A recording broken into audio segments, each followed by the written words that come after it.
Bugungi ishimizdan boshlanamiz. Sarento 2023 ishlab chiqarilgan mashina biz kelgan akamizga noqulaylik tug'dirgan narsa mashina oldiga kesarab oshar ekan, zo'roq bo'lsalar agar yo'qlar ekan. Ko'pincha kelib mashina oldiga chaqchaq qilaman dedi.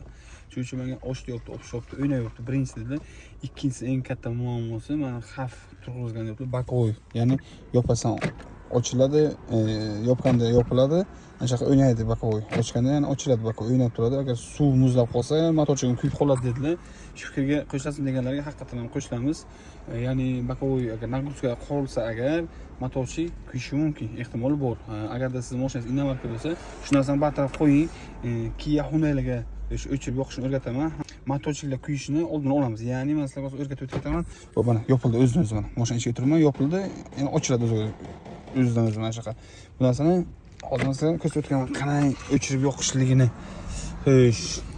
Kia Hyundai'larga bir xil bo'ladi. Xo'p, rulnikni orqasidan o'ng tomondan nastroyga kiramiz. Okey. Komfortga kiramiz. Komfortga kirgandan keyin mana birinchisi podsetka nimadir. Okey bosamiz, mana shuni mana.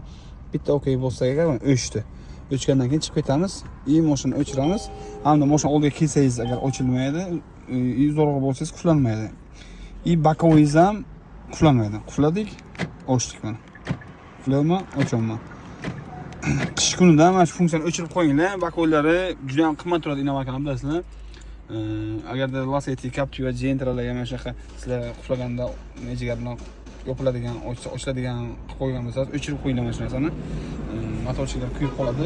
Shu kecha kunduzga Gentra'ning bakovoyi 1.650.000 so'm ikkitasi motorchiga bilan. Shuning uchun shu narsani isrof qildik. Kimgadir manfaat berishi mumkin. E'tiborlaringizni so'raman, jonasi bo'lsin. Undan tashqari akamiz oyna blok qo'yib bering dedilar.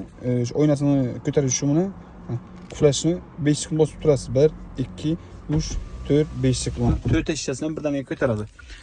Xullas mana shunaqa. Kimga shunaqa mashina haqida tushuncha kerak bo'lsa, yo informatsiyalar tushunmasangiz, nasib qilish kerak bo'lsa, 4 naysar kilosini akkurat dalsat cho'g'ib, bildiramiz, tushuntiradi yoki o'zim she'rga xizmatlar bilan aytib qo'yaman, jonasi bo'lsin. Nima deb chiqib ketdi?